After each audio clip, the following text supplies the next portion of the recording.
But Whoopi is certainly not the brightest person. And what she just said just doesn't make any sense. It's just like so silly to say. It's not a well thought out. It's like if you had an idea for a premise and it was totally baked and half baked and you went on stage with it. And this is like low information, blue no matter who, like older housewives who are mad at the world. That's the appeal that Whoopi Goldberg has. Does Whoopi have children? So you know who made a campaign stop on the Joe Rogan podcast Friday night. And with all the issues Americans are going to be voting on, you know where they started the interview? Take a look. It was the episode of You when you were on The View. And you may be shocked to learn that Joe Rogan just made fun of Whoopi Goldberg on his podcast, and the subject is a hot issue on the internet. The comedian and podcast host took aim at Whoopi over some of her latest controversial comments, and he didn't hold back. What did she say then that caused Rogan to respond so strongly? And how are people reacting to the conflict? Soon, the whole narrative will be made public. Soon, this is absolutely worth watching. So settle in, grab some popcorn, and get ready. Is the show that people love to hate. Yes, that's true. They get so much hate watching and hate watching viral clips of them saying ridiculous things. I mean, it is a rabies-infested hen house. and at the same time, it seemed like the most interesting part was their audience seemed to be on my side. Yes. And that's their audience. Whoopi Goldberg and Joe Rogan have not always agreed throughout the years. They are still undoubtedly still in love. Several of Goldberg's political ideas have been openly attacked by Rogan. Whoopi has occasionally answered, but Rogan's replies have typically taken center stage. However, this might be the most current exchange. Rogan's critique has sparked a lot of online discussion despite Goldberg's followers continuing to defend her claims. It's simpler to understand why the conversation has gotten so heated after hearing the comments that offended him this time. What Whoopi Goldberg said? What'd she say? Whoopi Goldberg said that Biden could arrest all the Republicans and put them in jail. You just need to see how unhinged this kind of thinking is. Well, you know what Joe Biden could do? Joe Biden, you have to see it because it's so on TV. crazy. She said it's on television. Find that now, Jamie, because it's so. Let's look at a scenario where the Supreme Court says, yes, he has all those rights. He is immune from everything. Yeah. You know what Joe Biden could do since he is presently president? What? Whoa. He could throw every Republican in jail. Yeah. I mean, Claps. he could. I mean, no. This is not a good thing. He can go. What this means is he could do anything.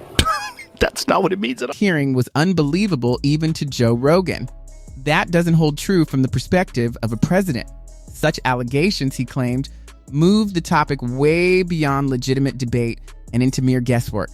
Rogan also critiqued a growing trend in political rhetoric that, instead of concentrating on what is actually happening, uses extreme hypotheticals and worst-case scenarios to incite anxiety. He was not buying the purchasing, the buying, the reasoning, the reasons. If you're willing to let Donald Trump use presidential immunity, that means Joe Biden could just go crazy and arrest all the Republicans. Because that's what that means. No, that's not what that means. Even a little bit. Yeah. You just added a whole bunch of stuff to what that means. I mean, in fairness, though, I mean, The View has to be, if you average out The View hosts, among the dumbest people on television. And so it's like they say the thing that people are thinking, but they say it very directly, so they expose whatever truth. But I don't think some of them are dumb. You don't think so? No, I don't think Sunny Hostin's You think it's deliberate? I think she's ideologically driven, and they have blinders on, for sure. I don't think Sunny's dumb. But Whoopi is certainly not the brightest person. And what she just said just doesn't make any sense. It's just like so silly to say. It's not a well thought out. It's like if you had an idea for a premise and it was totally baked and half baked and you went on stage. Rogan and his guests were plainly unimpressed, and they didn't hold back. Regardless of your opinion of her, it is undeniable that some of her remarks have caused a great deal of controversy over the years. The persistence of such remarks is what irritates detractors the most. The frontal viewpoint is an additional perspective. The dramatic perspective, it's more cautious, critical attention, cautious, extremely cautious dialogue.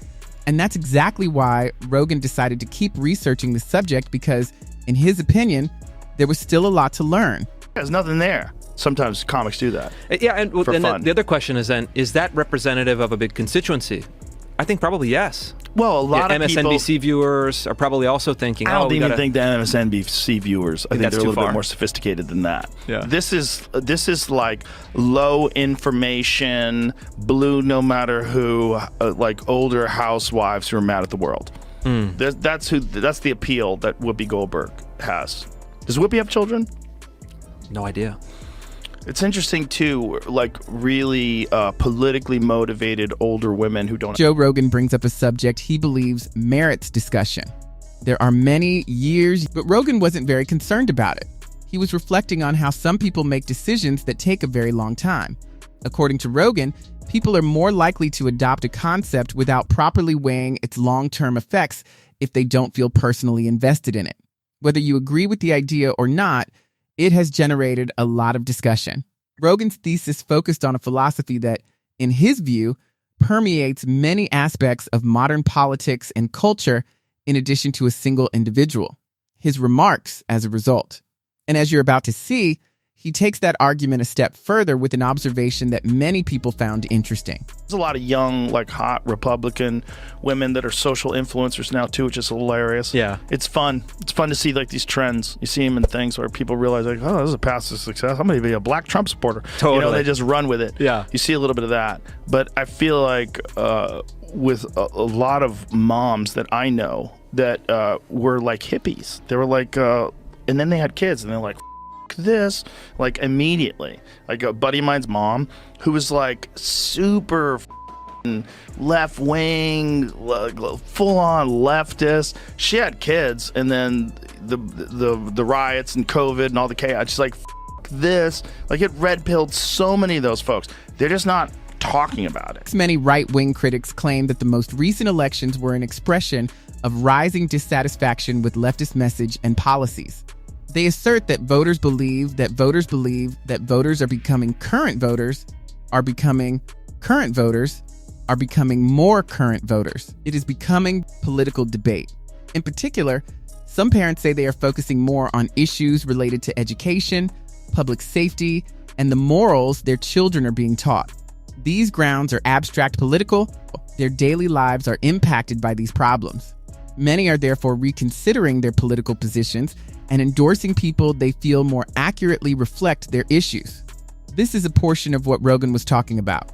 He argued that a number of political and cultural issues are presented inconsistently rather than focusing solely on Whoopi Goldberg. Because he thinks that's when the conversation gets truly intriguing, he decided to concentrate on that topic next. Many of those folks, they're just not talking about it. They don't talk about it outwardly, because they're real uncomfortable with being ostracized and being yelled at, and especially with like groups of their old friends that are single, that still live in Los Angeles. You know, especially if you're certain ideological hubs, you know, like Silver Lake. There's like these spots where you can't escape. Dude, I lived in Topanga Canyon for a year. Oh boy, that's a good one. People who switch sides or speak out against their own group frequently face blowback, according to some analysts, because the political split has grown so sharp. They contend that there are severe, terrible, harsh criticism. They claim that this conflict may also be seen in public debates and discussion shows, where disagreements sometimes go from ideas to insults. Occasionally, fights between co-hosts on shows like The View have been captured on camera, earning attention online and igniting more discussion about how tolerant political discourse actually is. Supporters of this position allude to past and present co-hosts who have faced harsh reactions for voicing divergent ideas, stating that it illustrates how emotionally intense these debates can become. In this regard, Joe Rogan and others have commented on what they perceive to be a lack of open, unbiased conversation in a variety of media channels, asserting that conversations sometimes become more confrontational than conversational. This is the show that people love to hate. Yes, that's true. They get so much hate watching and hate watching viral clips of them saying ridiculous things. I mean, it is a rabies-infested hen house. and at the same time, it seemed like the most interesting part was their audience seemed to be on my side. Yes. Yes. And that's their audience. Certain media figures' responses, according to some critics, are excessively dramatic and disconnected from what regular viewers desire. They claim that people are growing sick by continual rage, heated debates, and the repetition of the same political talking points without serious debate. Additionally, some viewers of The View may be becoming irate and seeking out more objective debates elsewhere, according to Joe Rogan's guests. It dozens irrelevant social media users' reactions to Rogan's comments were mixed. Some strongly disagreed with his views, while others supported them. The speaker speaks directly to her audience in this clip. Whoopi Goldberg's, did you see what she did to that Staten Island bakery? Yeah. No. Crazy. What? So She ate Staten everything. Island bakery, their boiler went down, and she placed an order of cupcakes for her birthday. And they It's couldn't like, do hold the order. on. I can't imagine yet how this would go bad. Okay, go ahead. So she places this order. They say, we can't promise you that we can do this because our boiler is down. So we can't fulfill this order. And so then the next day, the boiler's back up. She has someone else call the same bakery, and they get the order in because now the boiler's up. She claims the reason why they didn't take her order is because they didn't like her politics. And so she says this on The View. So then the bakery has a press conference where they say, we've been in business for 150 years. This is not what happened at all. We don't discriminate against anybody regardless of anything. We just had a problem with our boiler. And she's singling out a family-run business. And then there's a line around the block for the bakery. 9 This is the question. Did Whoopi Goldberg's criticism of a well-known bakery truly go too far, or is everything being taken out of context? There are certain public viewers who believe that the public viewers. Others assert that the online outcry increased rather than decreased after the facts were made public. Strong on both sides, as her supporters fervently defended her stance and her detractors retaliated. The argument swiftly gained traction on social media. It will soon become contentious, polarizing. We appreciate your viewing and hope to see you at the next one.